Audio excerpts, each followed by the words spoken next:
Hello, I'm Zod and welcome to the House of Zod's video how-to segment. Today I'm going to show you guys how to make a standard A patch cable right here thanks to Black Shoe Networks and wickedradio.org.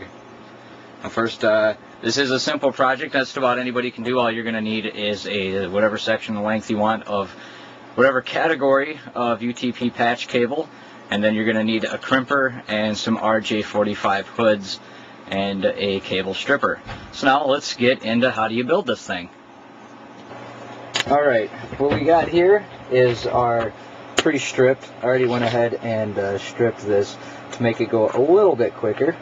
And you're going to want to untwist these, because you don't want to have too much untwisted, so that's why these are twisted up. It's for interference reasons, for stray RFI, stuff like that. And so you just don't want to have more than like an inch of untwisted cable in series in one of these patch cables. So you're going to start out with orange stripe, the striped orange one, and then orange. This is going from left to right. So that's striped orange, and then solid orange, and then green stripe.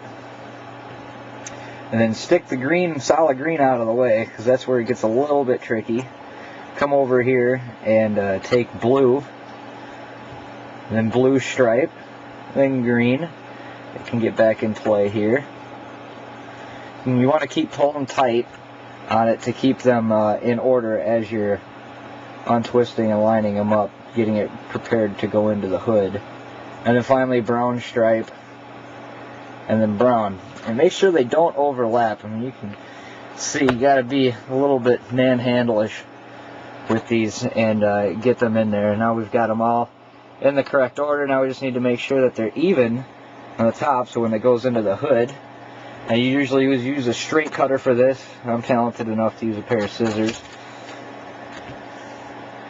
And make sure you keep them all in order. You don't want to have to go do that whole process again. And here's the hood, and you can see these gold connectors on top. Now you want to make sure that that is facing up when you stick it in. You don't want it the other way, so make sure that the gold connectors are in fact facing up. You just slide it in. They got channels in there, so they'll go in. You want to make sure before you crimp anything down that your ends are all in there, so you want to get a good view and make sure that your ends are going all the way into where the teeth are going to come down. And that's where you use your crimping tool. Just insert it in, squeeze down real good, and that end of the cable is done. Now I'm going to do it one more time for the other end. For you guys that might have missed that, I know I sometimes go quickly on these things.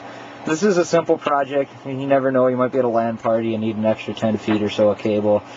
It just wasn't long enough. Or you might be doing a home LAN project, as we've done here. I will take you through on another episode on how to wire your entire home for Ethernet, and to do it cost effectively and by yourself. You don't need any uber elite geeks helping you out there and charging you possibly an arm and a leg just because they think they're the only ones that know how to do it. So I'm going to take you guys through that on a further show. Remember, okay, it's orange stripe, and then orange, green stripe, blue, blue stripe, and then green. These last two untwisted. Then we got brown stripe, and then finally brown. And get these all straightened up nice and smooth so we don't have any problem sticking it in.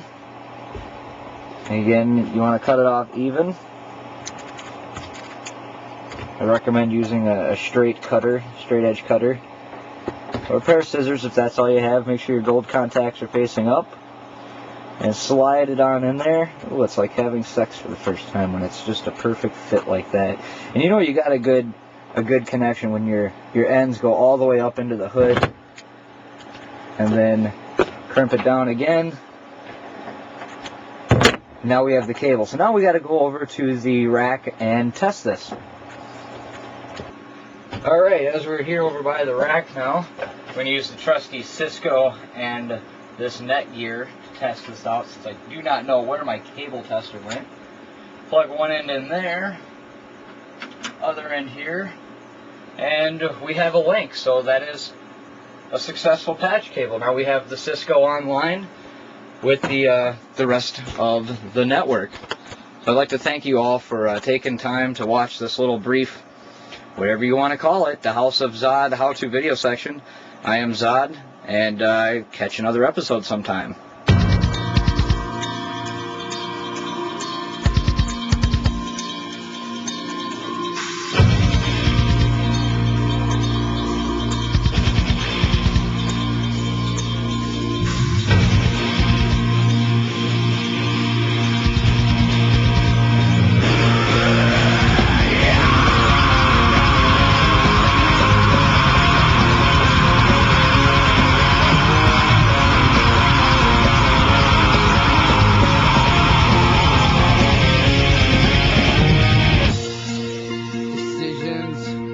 Made blindly